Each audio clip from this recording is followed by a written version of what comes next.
तो मदन मोहन जी का मन आ गया, जैसे ही द्वार खोल के मैया मधुकरी देने गई तो मदन मोहन जी का मन आ गया किन पे, सनातन गोस्वामी पे। और रात्रि में एक दिन स्वप्न में मैया से बोले, मैया मैं तुमको एक बात बता दिया है। मैया तो बड़ी खुश हो गई, इतने साल से सेवा कर रही हूं, अब जाके स्वप्न में ठाकुर जी का दर्शन हुआ, कहो जय जय, मेरी सेवा ते राजी हो, मुझे प्रसन्न हो। ठाकुर जी बोले, हाँ भैया मैं बहुत प्रसन्न हूं, एक बात बता दिया है। बोले कहा, बोले कछु दिना में आप प्रस्थान करने वाली हो। मैया बोली, ये बताने स्वप्न में आए हो, इतने साल की सेवा में आप कभी प्रकट नहीं हुए और अब जाके प्रकट हुए तो मेरी मृत्यु की तिथि बताने आए हो। लेकिन बोली, जय जय, बस ये बता दो मुझे राजी हो ना। ठाकुर जी बोले, मैं बहुत राजी हूं मैया, पर मैं दोस्तों ये कहने आया हूं, सेवा पूर्ण भई अब तेरी, जागा भाग्य किसी का। अब तेरी सेवा पूरी है गई, पर भैया मैं तो यही रहूंगा, मुंह को कौन के हवाले करके जाएगी। मैया बोली, आपने कोई चुन लिया है? बोले हाँ चुन लिया। बोले कौन? बोले सुबह से बाबा आवे मधुकरी मांग में, ब्रजभाषा समझ रहे ना आप लोग। ठाकुर जी बोले, बाबा आवे मधुकरी मांग में? बोले हाँ, वही बाबा बढ़िया लगो, वही दे देंगे, वही के पास जाओ।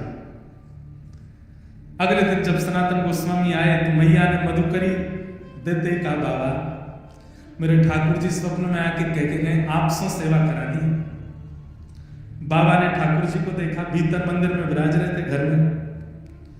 बोले, भैया आपके ठाकुर जी को देख करके मुझे इतना सुख मिलता है, सोने का मुकुट पहनते हैं, क्या जड़ी के वस्त्र पहनते हैं, 56 भोग लगाते हैं, छोटी सी कुटिया में रहता हूं, एक टिक्कर बना करके मधुकरी की पाता हूं, 22 घंटा भजन करता हूं 24 घंटे में से, और बचे हुए 2 घंटे में शयन करना, स्नान करना, शौच करना, सब कुछ 2 घंटे में। ये राज घराने के ठाकुर जी मेरी कुटिया में कैसे रहेंगे? एक बार मेरी व्यवस्था बता दो इनको, मैं ज्यादा चट्टपने नहीं करा पाऊंगा इनको, मैं ज्यादा आभूषण नहीं पहना पाऊंगा इनको, मैं ज्यादा व्यवस्था इनकी एक कपड़े में लेके जाऊंगा और हो सकता है अंतिम श्वास तक एक ही कपड़ा में रखूं, और एक टिक्कर बना के, टिक्कर समझते हैं? रोटला, आपके गुजराती में रोटला बनता है, कच्छ साइड जाते हैं या उधर अपने सौराष्ट्र की तरफ जाते हैं, वहां यहाँ पे भी बनता है रोटला, बाजरा का रोटला, ज्वार का रोटला, बड़े बड़े, उसका भी और बड़ा रोटला का भी रोटला, उसको बोलते हैं टिक्कर। मतलब एक टिक्कर कम से कम इतना बड़ा बनाते हैं साधु महात्मा संत जन, और उस एक टिक्कर के 2-3 भाग करके 3-4 महात्मा खा लेते हैं, पूरे दिन भूख नहीं लगती। मोटा अनाज और मोटा रोटला। तो बोले, मैं तो एक टिक्कर बना के पाऊं, कैसे जीवेंगे मेरे संग? इनकी तो 8 बार भोजन, 7 बेर आरती, हमारे ब्रजमंडल में 8 बार भोग लगता है, 7 बार आरती होती ठाकुर जी की, अष्टयाम सेवा होती, कैसे करेंगे? एक बार मेरी व्यवस्था बता दो इनको। मैया बोली, आज बात करते हैं। ठाकुर जी से जाके बोले कि जय जय, जाके पास जाने की इच्छा रख रहे हो? उनने अपनी ऐसी व्यवस्था बताई। रात्रि में मैया सो गई, ठाकुर जी फिर से सपने में आए, बोले मैं राजी हूं, मुझे जरूरत ना है, पर मुझको वही के पास जाना। सोचिए आप कितनी व्यवस्था करते हैं, उससे ठाकुर जी नहीं रिझते, पर आप जो भी व्यवस्था करते हैं कितने उत्साह से करते हैं, उससे ठाकुर जी रिझते हैं। सनातन गोस्वामी जी को ठाकुर जी की सेवा में रुचि है, पर सेवा से ज्यादा नाम में रुचि। 22 घंटे भजन करते हैं, 22, हमारे वृंदावन में आज भी ऐसे कई महात्मा हैं, 22 घंटे भजन करते हैं, केवल नाम जपते रहते हैं। हमारे गोवर्धन में एक महापुरुष थे, महाराज जी थे, आप में से जो यहाँ बड़े सब बैठे हैं हमारे बड़ोदरा के, हो सकता है उन्होंने उनका नाम भी सुना हो, दर्शन भी किया हो। परम पूजनीय प्रातः स्मरणीय श्री ठाकुरदास बाबा, मैंने अंतिम समय में उनका दर्शन किया, जब वो निकुंज में प्रवेश कर रहे थे, उससे पहले किया, तब उठ भी नहीं पाते थे।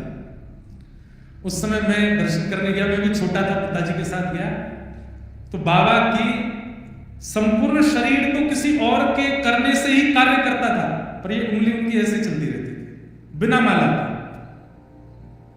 मतलब ये समझ लीजिए कि पूरे शरीर को पैरालाइज हो गया, लेकिन उंगली पर नाम बंद नहीं।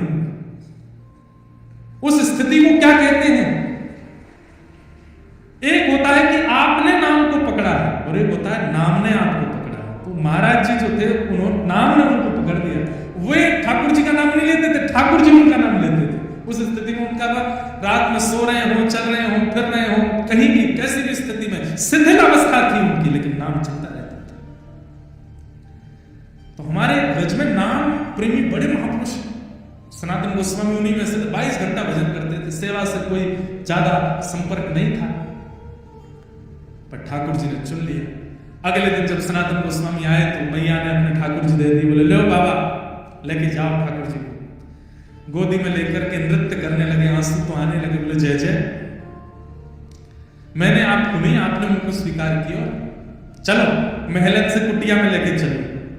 और जमुना जी के तट विश्राम घाट पर छोटी सी कुटिया, उसमें लेकर के ठाकुर जी को आए, एक कोने में बैठा दिया। उत्साह में तो बहुत थे, क्या क्या करूं, पर आता नहीं है कुछ भी। तो एक चौकी पर ठाकुर जी बैठा दिए, एक कपड़ा से ढक दिए, मोटा टिक्कर बनाया ठाकुर जी के लिए। टिक्कर बना के बोले जय जय, जय पाऊं मैं तो।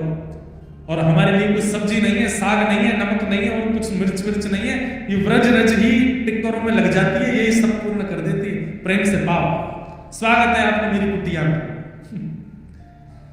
4-5 दिन सेवा को हो गए, और टिक्कर का भोग लगाने के बाद 22 घंटा के भजन में चले जाते सनातन गोस्वामी। ठाकुर जी बैठे टिक्कर के आगे। आप लोग प्रेरणा मत ले लेना महाराज जी, हम तो फिर भी चना चनौरी का लगा रहे हैं। तो भाई 22 घंटा भजन भी तो कर रहे हैं सनातन जी। भजन करने के बाद जब उठते, फिर से स्नान ध्यान करके फिर दूसरा टिक्कर बनाते, ठाकुर जी को पवाते। 4-5 दिन बाद ठाकुर जी उनके ध्यान में आए। सनातन जी बोले जय जय राजीव, कैसा लग रहा हूं मेरी कुटिया में? तो ठाकुर जी ऐसे करके बोले, कहा भाई, अरे वो रूखी रोटी खाओ ना, गले में इड़च गई है, अटक गई है गले में, भीतर ना जा रही। सनातन जी बोले गले में इड़च गई? बोले हाँ, क्या करूं? आप आटा लेने तो जाते ही हो मधुकरी में, नेक्स्ट तो घी लिया करो, ने टिक्कर में घी लगा के पवाई दे करो, भीतर सटक में आसानी होगी। जय जय इतना तो करो, घी लिया। उन्हीं माता जी के पास जाते थे मधुकरी लेने, और सूखी सामग्री लेते थे, पकी हुई नहीं, आटा दाल चावल स्वयं बना के पाते थे। आटा मांगा, माता जी आज थोड़ी सी एक मधुकरी और बड़ा, बोले क्या, थोड़ा सा घी दे दो। मैया बोली आ गए हो, अब आ गए हो तुम्हारी कुटिया में, अभी तो घी आ रहा हो, अभी देखियो। नहीं, घी से ऊपर नहीं जाएंगे आप, चिंता मत करो। घी लेके गए, टिक्कर बना करके वहां घी लगाया, ठाकुर जी के आगे पधराए। जय जय, अब तो राजी हो, खूब चकाचक, खूब सटका सटका के पाओ। घी की कटोरी रख दी, बोले टिक्कर घी से लगा के खाओ। 6-7 दिन तक ठाकुर जी राजी राजी पाते रहे, फिर ध्यान में आए। सनातन जी बोले जय जय, अब तो सुखी? नहीं बताओ आप। बोले जीभ खारी है। बोले क्यों? अरे नेक्स्ट उसमें नमक डाल दे करो में आटे में, थोड़ा तो स्वाद बने। तुम कोरे आटे में यमुना जल में लाए के पवाए दो, घी लगाए, नेक आटो, बस एक चुटकी आटो डाल में नमक डाल देंगे, एक चुटकी नमक, कौन सी बड़ी बात, ठीक है ये भी लिया। अगले दिन गए मैया से, बोले मैया मधुकरी में आटा भी मिलता है, घी भी, थोड़ा नमक और दो। हाँ नमक अभी तो रुको, रसायनों का प्रवेश होगा। नमक लेकर के गए। 7-8 दिन 10 दिन ठाकुर जी ने फिर कोई सेवा नहीं मांगी। 10 दिन बाद फिर आ गए, जय जय, अब का बोले आप जाते हो, आटा लाते हो, घी लाते हो, नमक लाते हो, एक आलू और ले आया करो, और उस आलू को भून दिया करो, भून करके छिलका उतार के मीड़ करके और उसमें नमक डाल दो, तो एक आलू की चटनी हो जाएगी, साथ में खाने में थोड़ा सुख मिलेगा। सनातन गोस्वामी जी ने ठाकुर जी उठाए, लेके मैया के पास गए, बोले धरो या को भीतर, वही तो 56 भोग मंगा रहे मेरी कुटिया में। जैसे मैया को देने लगे, मूर्तिमंत ठाकुर जी चैतन्य हो गए, प्रकट हो गए, सनातन जी के हृदय लगे, बोले रहूंगा तो आपके संग, कहीं नहीं जाऊंगा, रहूंगा आपके संग। तो कईयों की रुचि सेवा में होती है, कईयों की रुचि कथा में, सत्संग में होती है, कईयों की रुचि नाम में होती है। तो जिनकी रुचि नाम में है, जिनकी रुचि कथा में है, उनको ठाकुर जी आनंद स्वरूप प्रदान करते हैं, सच्चिदानंद रूप है। कर्मनिष्ठ लोगों के लिए ठाकुर जी सत्य रूप में विराजमान है, सेवा भावी लोगों के लिए ठाकुर जी चैतन्य रूप में विराजमान है, और कथा श्रवण करने वाले वैष्णव और नाम जाप करने वाले वैष्णवों के लिए ठाकुर जी आनंद के रूप में विराजमान। वो हर परिस्थिति को आनंद से स्वीकार करें, वही उनके लिए ठाकुर जी। इस समय जो आपके मुखमंडल पर प्रसन्नता, आप लोग विचार कीजिए, कोई आदमी 15 मिनट भी ऐसे रहे तो यहां दर्द होता है। आप लोग 3:30 बजे से ऐसे बैठे, सबके मुख खिले हुए, कईयों के मुख भी खिले हैं, नेत्रों से अश्रु भी निकल रहा है। ये सुख नहीं है, ये प्रसन्नता नहीं है, यही आनंद है, और ये आनंद ही श्री कृष्ण। इस प्रसन्नता में आप ये कह सकते हो कि कृष्ण मुझे छू रहे हैं। इतनी बढ़िया स्माइल तो आपकी फोटो उसके सामने भी नहीं आ सकती। जो प्रसन्नता अभी आपकी कथा में है, ये प्रसन्नता अलौकिक है, अद्भुत है, और यही श्री कृष्ण है, सच्चिदानंद रूप है। विश्वोत्पत्त्यादि हेतवे, विश्व की उत्पत्ति आदि करना जिनका हेतु है। भगवान के कर्म क्या है, गुण क्या है? कर्म है विश्व की उत्पत्ति करना, पालन करना, संहार कर देना, और गुण क्या है? तापत्रय विनाशाय।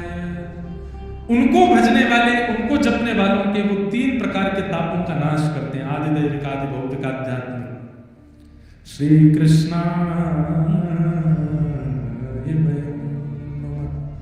ऐसे श्री कृष्ण को हम बारंबार प्रणाम करते हैं।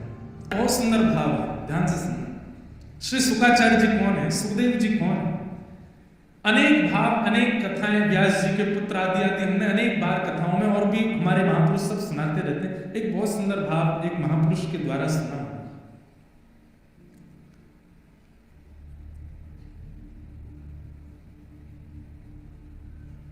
हमारे ब्रज में पद पदावलियों में एक पद ठाकुर जी गाते हैं। बहुत जल्दी बड़ाई नहीं करते, मां कर देती हैं, बहनें कर देंगी, पिताजी बहुत जल्दी बड़ाई नहीं करते अपने पुत्र की। ऐसी पड़ोसी भी बहुत जल्दी बड़ाई नहीं करते। बाकी पूरी दुनिया से जंग जीत जाओ, पत्नी भी जल्दी बड़ाई नहीं करते। हमारा तो अनुभव भी शुरू हुआ है, तो अभी ज्यादा हमको अनुभव है नहीं, देखते हैं।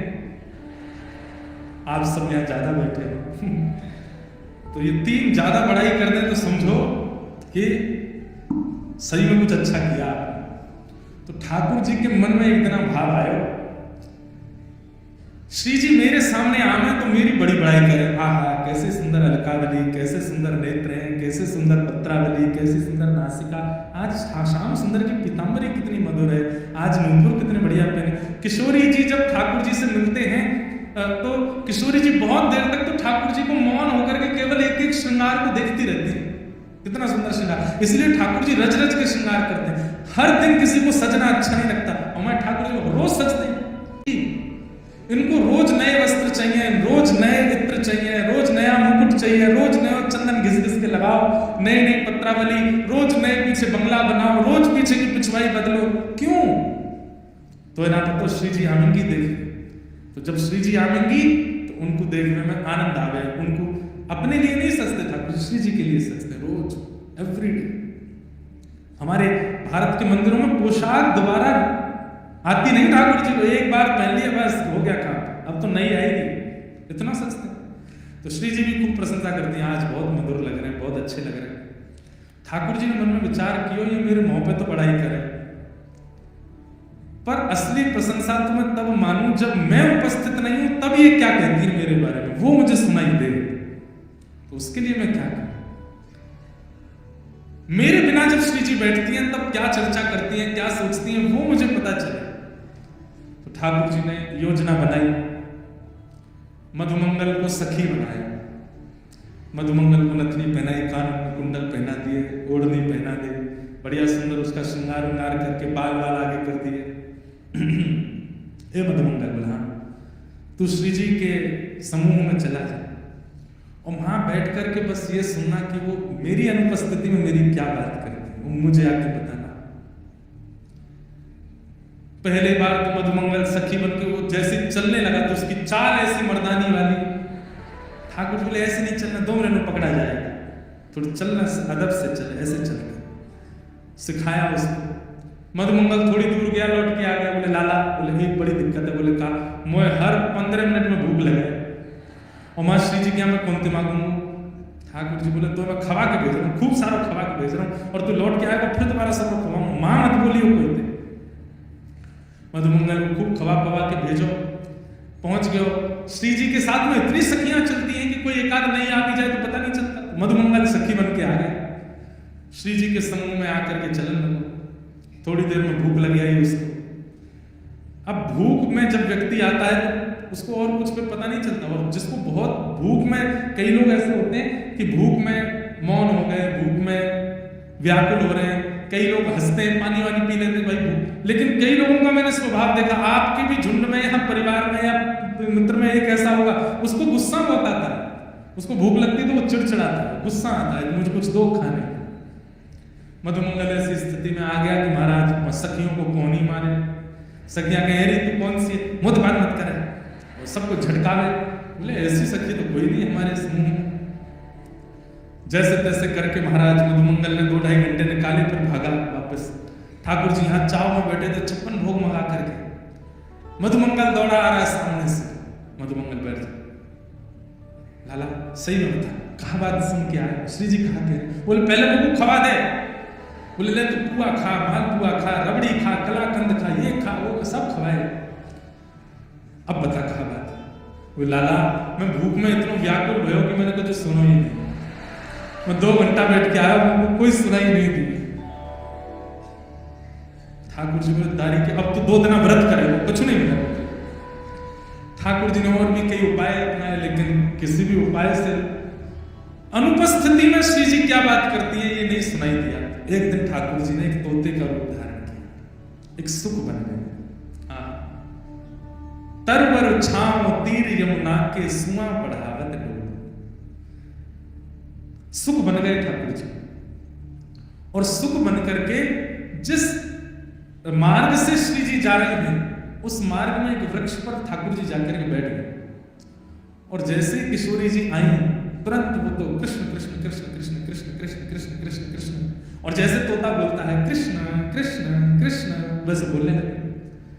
श्री जी को नाम इतना प्रिय है ठाकुर जी का, इतना प्रिय है कि कोई एक बार बोलते तो श्री जी उसको पास बैठा लेते कि मेरे कान में तेरा स्वर जा तो रहे, बोल तो रहे। जैसे कृष्ण कृष्ण शब्द सुना, श्री जी ढूंढने लगी, तोता को ऊपर देखा, खूब सारे फल लेकर के आई, फल का प्रलोभन देकर के तोता को नीचे बुलाया, अपनी गोद में लेकर के सहलाने लगे। बोली और सुनाओ। तो वो तोता मधुसूदन, माधव, मोहन, मुरारी, ठाकुर जी के जितने नाम है सब बोलने लगे। और श्री प्रिया जी इतनी भाव निमग्न हो गई, वो तोता कभी यहाँ बैठे, यहाँ बैठे, यहाँ बैठे, कोई और थोड़े ही ठाकुर जी। सो श्री जी ने कहा क्यों, ललिता विशाखा से कही एक मणि को पिंजरा बनवाओ और ये मेरे संग सदा रहे, वो ऐसी योजना बनाओ। मणि को पिंजरा मंगा करके वहां में जैसे ही ठाकुर जी भीतर बता, ठाकुर जी बोले अब मैं क्या करूंगा, ये तो थोड़ी बहुत देर के काजी में आए हुए, तुमको भीतर ही धर लियो। और श्री जी कहें तेरी एक ही सेवा है। बोले कहा 24 घंटे हर क्षण ठाकुर जी को नाम बोलता है, मुंह को सुनाई देनी चाहिए, बस और कुछ नहीं।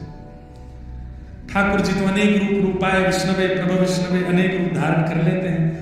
तो जब निकुंज लीला हुई तो स्वयं ठाकुर जी तोता रूप में तो बैठे हैं, प्रत्यक्ष रूप में ठाकुर जी बन करके आए और ठाकुर जी ने आकर के श्री जी के साथ रास विहार किया। अचानक ठाकुर जी चिंता में बैठे तो श्री जी बोली हे श्याम सुंदर आप इतने चिंतित क्यों हो?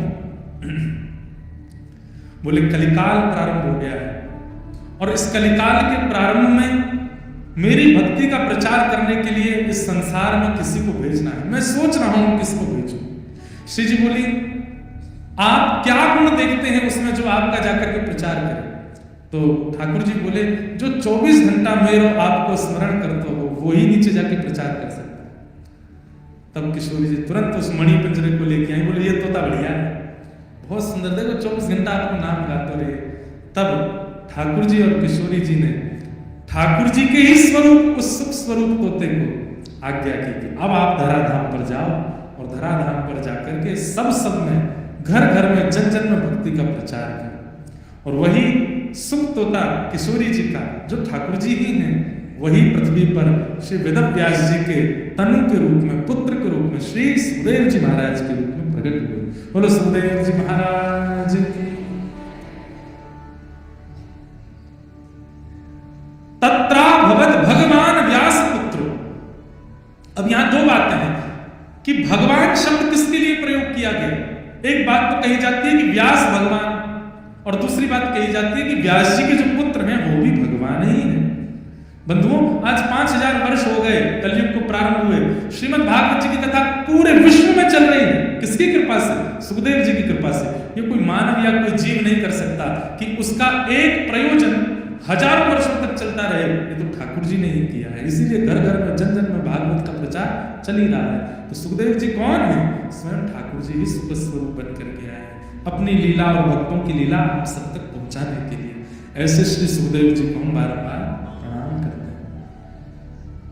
महात्मा में 88,000 सोनकादि ऋषि सूत जी महाराज से प्रश्न करते हैं और प्रश्न करते हुए कहते हैं, श्रेयसां यद् भवेत् श्रेय पावनानां च पावनं कृष्ण प्राप्तिकरं शाश्वत साधनं तद्वदाधुना। श्रेष्ठ से श्रेष्ठ इस कलिकाल में भगवत प्राप्ति का क्या साधन है? कृपा करके मुझे बताओ। मुझे ठाकुर जी कैसे मिलेंगे? हमें ठाकुर जी कैसे मिलेंगे? कृपा करके हमें बताओ। बहुत सावधानी से सब लोग सुनिएगा। तब सूत जी महाराज उत्तर देते हुए कहते हैं, क्या? कालव्यालमुखग्रास त्रास निर्णास हेतवे श्रीमद्भागवतं शास्त्रं कलौकीरेण भाषितम्। काल रूपी व्याल यानी कि सर्प, काल रूपी सर्प के मुख में मैं आप हम सब लोग ग्रास के रूप में हैं। वो जब अपना मुख बंद कर ले तब हमारी मृत्यु कभी भी हो सकती है। और उस मृत्यु के भय से बचने के लिए पूरा विश्व कर्म कर रहा है। उस मृत्यु के भय को दूर करने वाली और मृत्यु को उत्सव बनाने वाली एक ही स्थिति है संसार में। क्या? श्रीमद् भागवती वार्ता, श्रीमद् भागवत की कथा। उसका आश्रय जो ले लेगा उसकी मृत्यु उत्सव बन जाएगी और कहीं ना कहीं वो अपने जीवन काल में भगवत साक्षात्कार कर लेगा। इसलिए भागवत का आश्रय, भागवत ही कृपा करके आपको ठाकुर जी का अनुभव और दर्शन करा सकते। सबने पूछा, 88,000 सोनकादि ऋषि कहने लगे, श्रीमद् भागवत में ऐसा क्या है कि उससे भगवत दर्शन हो जाता है और पूर्व में किसी को हुआ है जो हम इतना विश्वास करें? तब बताया गया। बोले एक बार की बात है, नारद जी महाराज भ्रमण करते हुए बद्रीनाथ गए। मैं थोड़ा महात्मा का प्रसंग कह रहा हूं, ध्यान से सुनना। अच्छा, एक मैं निवेदन कर दूं, जिन लोगों को 7 बजे से पूर्व जाने का भाव रहता है वो कृपा करके वैसी जगह बैठे कि वहां से सहज उठ के वो जा सके, और जिन्हें संपूर्ण कथा सुनने का संकल्प है वो प्रत्यक्ष बैठे सन्मुख, ताकि उनके उठने पर श्रोताओं को और वक्ता को दोनों को कोई उठ के गए नहीं है, सब बैठे। 2-4 लोग गए तो इसलिए मैं ये बात पहले कह दूं कि मध्य के बीच के लोग उठे ना, क्योंकि आगे पीछे के लोग जो हैं वो सब बड़े भाव से सुनते हैं। हम भी प्रवाह में सुनाते हैं तो प्रवाह खंडित होता है ऐसे। और नामदेव जी महाराज इसको कलिकाल का सबसे बड़ा पाप बताते हैं कि आप सत्संग और संकीर्तन को मध्य में छोड़ के जाते हैं। कोई बहुत अति जरूरी कार्य आ जाए तो ही क्षमा प्रार्थी होकर के जाना चाहिए, नहीं तो सत्संग का संपूर्ण लाभ। दूध का भोग रखा, बैठ गए, पाओ, एक दिन निकल गया, नहीं पिया ठाकुर जी। नामदेव जी बोले आप नहीं पियोगे तो मैं भी नहीं पीऊंगा। दूसरा दिन दूध का भोग रखा, दूसरे दिन भी नहीं पिया, बोले मैं भी नहीं पीऊंगा। तीसरा दिन ठाकुर जी के आगे दूध रखा, आधा दिन निकल गया, ठाकुर जी ने फिर नहीं पिया। नामदेव जी बोले सुनो, मुझको पीना है, मुझको भूख लगी और आप पी नहीं रहे हो, आपको बिना पकाए पी। ठाकुर जी प्रकट हो गए तुरंत, श्री पंडरीनाथ भगवान प्रकट हो गए, तुरंत दूध मुंह से लगा के पीने लगे। नामदेव जी को पिलाया, ए नामा ठाकुर जी नामा बोलते थे, नामदेव जी, बहुत सुंदर चरित्र है नामदेव जी का। ए नामा, बोले हाँ, ये कोई बात है, तेने मेरे सारे नियम कानून तोड़ दिए। बोले क्यों? 3 दिन में प्रकट कर दिया। अरे भाई कम से कम 3 साल तो लगाता। कलयुग में इतना समय नहीं है भगवान सबके पास 3 साल प्रतीक्षा करे तब आप आओ। 3 दिन में ठाकुर जी आ गए। आपकी गुजरात की जूनागढ़ की भूमि को मैं शायद आंकड़ों में ऊपर नीचे चला, संभवतः 52 बार ठाकुर, हाँ, वामन बार द्वारिकाधीश पधारे, 52 बार। अरे भाई ध्रुव जी को 1 बार दर्शन हुआ, प्रहलाद जी को 2 बार दर्शन हुआ, अम्बरीश राजा को 1 बार दर्शन हुआ। भागवत के सारे भक्तों के चरित्र देख लो, कितनी बार ठाकुर जी आए? 1 बार 2 बार, बहुत करके देखोगे तो 4-5 बार। अरे ब्रजवासियों को भी 11 वर्ष ही दिखे ठाकुर जी, बस उसके बाद द्वारिका चले गए। कलयुग को आकलन कर लो कि वो अच्छा है, बुरा है, श्रेष्ठ है, अश्रेष्ठ है। ठाकुर जी कहते हैं वो जितनी पीड़ा मेरे नाम गाने वाले को देते हैं उतनी पीड़ा मुझे होती है। तो ठाकुर जी ने रामदास जी से कहा, आप इतना पैदल चल के आते हैं, इतना सब कुछ, मुझे श्रम होता है बहुत ज्यादा, आपके श्रम से मुझे श्रम होता है, आप मत आए। या फिर एक काम करो, बोले क्या यहीं बस जाओ द्वारिका में? रामदास जी बोले गृहस्थाश्रमी हूं, कम से कम 1 दिन ही सही अपने गृहस्थाश्रम का निर्वहन तो करूंगा। तो गृहस्थाश्रम निभाने के लिए वापस जाते थे, 1 रात रुकते थे घर पे, अगले दिन फिर द्वारिका। ठाकुर जी बोले बहुत बढ़िया, भक्ति आश्रम भी निभा रहे हो, गृहस्थाश्रम भी निभा रहे हो, नहीं करोगे बंदाना? रामदास जी बोले मुझे बहुत सुख मिलता है नाथ, मुझे आने दो, ये मेरा अधिकार है, मुझसे छीनिए मत। ठाकुर जी बोले अब हमको ही कुछ करना पड़ेगा। एक दिन ठाकुर जी बोले एक काम करो, बोले क्या? हमको ले चलो अपने साथ। रामदास जी बोले ये कैसे हो सकता है? बोले क्यों नहीं हो सकता? अनुप्रजा में हम नित्यम पूये ये तन्य रेणुगी, मैं नित्य अपने भक्तों के पीछे पीछे घूमता हूं। मंदिर होना, धाम होना, तीर्थ होना एक बात है, पर मेरे भक्त जहां होते मैं वहीं होता हूं। मूल रूप से वही धाम श्रेष्ठ, जहां असंख्य भक्त बैठ करके मेरा कीर्तन कर रहे हैं। आपको ये पंडाल लग रहा होगा, आपको ये बड़ोदरा लग रहा होगा, लेकिन दृष्टि अगर शुद्ध करके देखोगे तो एक कोना बरसाना है, एक नंदगांव है, एक वृंदावन है, एक गोवर्धन है, एक जतिपुरा है, एक द्वारिका है, एक जगन्नाथ है। सारे तीर्थ यहां विराजमान है। क्यों? इतनी संख्या में भक्त यहां बैठ करके हरि चिंतन कर रहे हैं। नाहं वसामि वैकुंठे योगिनां हृदयेन च मद भक्ता यत्र गायन्ति तत्र तिष्ठामि नारद। मैं वहीं रहता हूं जहां मेरे भक्त मेरा कीर्तन करते हैं। तो रामदास बुढ़ाना जी से ठाकुर जी ने मुझको ले चलो। रामदास जी बोले ये कैसे होगा? बोले हम बता रहे हैं कैसे होगा। बोले कैसे होगा? बोले आप आना और एक बैलगाड़ी की व्यवस्था करके लाना अपने साथ, और आकर के रात्रि अपना एकादशी जागरण कीर्तन करना। पुजारी पंडा आएंगे उससे पहले ही मैं गर्भगृह के द्वार खोल दूंगा, तुम भीतर से मुझको ले जाना। बोले जय जय, देखो गर्भगृह से प्रवेश करने का अधिकार पुजारियों का है, वहां से मैं प्रवेश करूंगा तो फिर बहुत बड़ा एक अपराध हो जाएगा। और एक बात, बोले क्या? मैं आपको नहीं ले जा रहा, आपको जाना है मेरे साथ। मैं आपको नहीं ले जा रहा, आपको जाना है। तो भाई अब किसी को किसी के साथ जाना है, जिसकी जाने की इच्छा है वो योजना बनाए, मैं क्यों बनाऊं योजना? हाँ बैलगाड़ी में ले आऊंगा, बाकी मंदिर से बाहर मैं नहीं लेके आऊंगा, आप खुद आओ।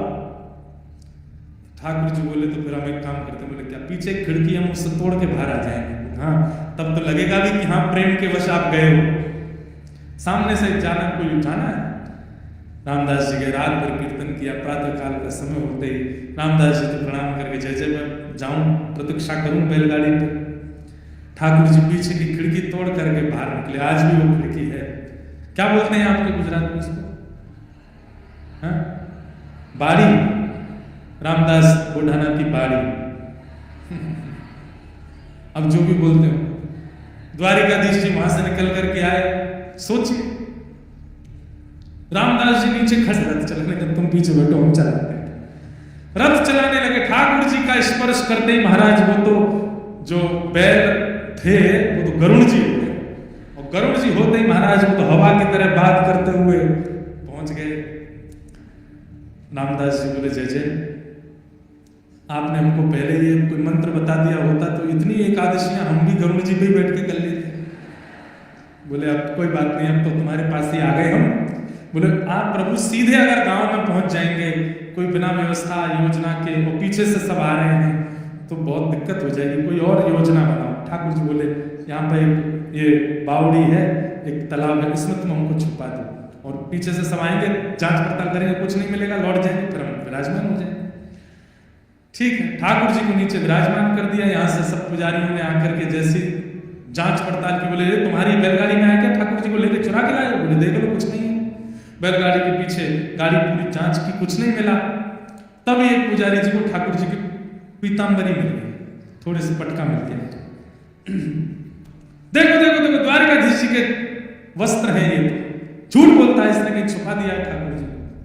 पुजारियों ने बहुत मारा रामदास जी को। जैसे मारते हुए बोले हमें लगता है इस बावड़ी में छुपाए, नीचे जाके देखो। नीचे जाके देखा तो जल का जो वर्ण था वो रक्त वर्ण का हो गया, और वहीं एक जगह एक गुफा से में ठाकुर जी का श्री स्वरूप विराजमान, और उसी में ही वो घाव प्रकट हो गए जो रामदास जी को दिए। ठाकुर जी वहीं नाराज होकर के बोले मेरे भक्त को पीड़ा दी है आप लोगों ने, मेरे प्रेमी को पीड़ा दी है, वो पीड़ा मुझको लगी है, और इस पीड़ा के कारण मेरे अंग से देखो रक्त प्रवाहित हो रहा है, कितना जघन्य पाप किया तुम लोगों ने। सब हाथ पांव जोड़ने लगे, जैसे हमसे अपराध हो गया। ठाकुर जी को औषधि आदि लगाई गई, ठाकुर जी को ऊपर लाकर बीच में बिठाया, एक तरफ रामदास जी बैठे, एक तरफ द्वारिका के सब पुजारी बैठे। बोले जैसे आपने ये क्या किया? बोले कि इनके प्रेम के भाव से हम इनके साथ चले आए। बोले इनके साथ तो आप चले आए, पर द्वारिका को कितना सोना करके आ गया, वो धाम है, वो तीर्थ है, 4 धामों में एक नाम है उसका, सब कुछ वहां से चलता है, आप यहां कैसे आ सकते हैं छोड़ करके? हम आपके बिना प्राण त्याग देंगे, हमारा परिवार प्राण त्याग देगा। सब रोने लगे द्वारिका के लोग। ठाकुर जी बोले हम एक काम करते हैं। बोले क्या? सुनिएगा ठाकुर जी की बात। ठाकुर जी बोले जो हमको लेके आए हैं भगत जी, आप एक काम कीजिए। बोले रामदास जी बोले क्या? ये जितने द्वारिका के लोग आए हैं, हमको तोल तोल करके हमारे समान वजन के भार का सोना इनको दे दो सबको। आप सबको हमारे भार का सोना मिल जाएगा, आप राजी हो जाना। द्वारिका के जो लोग थे वो सब बोले भैया द्वारिकाधीश बहुत भारी है, इतना सोना तो बन ही जाएगा कि 2-3 पुस्तों तक चलता रहे। सब द्वारिका के लोग बोले तो कोई बात नहीं, हम द्वारिका को संभाल लेंगे, आप सोना ही दिलवा दो। ठाकुर जी बोले चलो रामदास जी। रामदास जी बोले भगवान सोना का नाम ही सुना है, हमने देखा कभी नहीं है, ये आपने कैसी आज्ञा कर दी? और वो भी एक आध को देना हो तो बात चलेगी, इतने सारे ये सब द्वारिका के लोग कहां से दूंगा मैं? ठाकुर बोले कान इधर लाओ हमारे पास। रामदास जी ने कान पास किया। ठाकुर जी बोले शास्त्रों में वेदों में हमारे लिए क्या लिखा है? बोले क्या लिखा है? अणु अणियान महतो महियान, हम चाहें तो ब्रह्मांड से भी ज्यादा भारी हो सकते हैं, और हम चाहें तो मक्खी से भी हल्के हो सकते हैं। छोटे से अण, आप लोग जिस मिट्टी के कण को पकड़ सकते हो, एक कण को, उस कण के भी 4 भाग करके उसका जो चौथा होगा उसके भी 4 भाग करके जो सबसे छोटा बचेगा उसको बोलते हैं अणु, उसके भी छोटे अंग बोलते हैं परमाणु। ठाकुर जी कहते हैं वो भी मेरा स्वरूप है, मैं हल्के होने में राजी हूं, तुम तो बस हमें तोल दो। बोले तोल तो दूंगा, लेकिन पडले में क्या रखूंगा? ठाकुर जी बोले तुम्हारी बहू जी है ना? बोले हाँ, उनके कान में एक सीख के बराबर एक बहुत हल्का सा एक सोने का एक तार है, उस तार से हमको तोल दो। बोले तार से तोलोगे आप? तराजू लेकर के आए। पुजारी ने कहा हाँ भाई पुजारी जी आप लोग एक काम करो, द्वारिकाधीश को उठा के तो रखो तराजू पर। सारे पुजारी लग गए, ठाकुर जी उठे ही नहीं पाए इतने भारी। लेकिन पुजारी जी थके भी और खुश भी, बहुत बढ़िया, इतने भारी है कि इतना सोना मिलेगा। बोले ये तो उठे ही नहीं रहे, कैसे बैठेंगे तराजू में? ठाकुर जी बोले रामदास जी को बोला वो उठे। रामदास जी ने एक हाथ का बल लगाया, ठाकुर जी तुरंत उठ गए और उठ करके सीधे गए, जाकर के पटला पर धरा। ठाकुर जी का पटला नीचे हुआ, दूसरे पटला में सब लोग हाथ में ला सोना चांदी हीरे जवाहरात धरो इसमें, ठाकुर जी के बल से दो। सबसे पहले तो पत्नी के कान का जो सोने का तार था वही लेके आए रामदास बोला, और जैसे ही दूसरे पटले में धरा ठाकुर जी तो झूलन लगे, ऊपर रह गए, महाराज आगे पीछे रोने लगे। पुजारी सब मूड पकड़ करके बोले ये क्या ठाकुर जी, आपने कालिया नाग को छला, आपने बलि को छला, आपने बाली को छला, अब हमको भी छल रहे हो। हमसे आप 10 समझ नहीं हो रहे थे और यहाँ इसकी पत्नी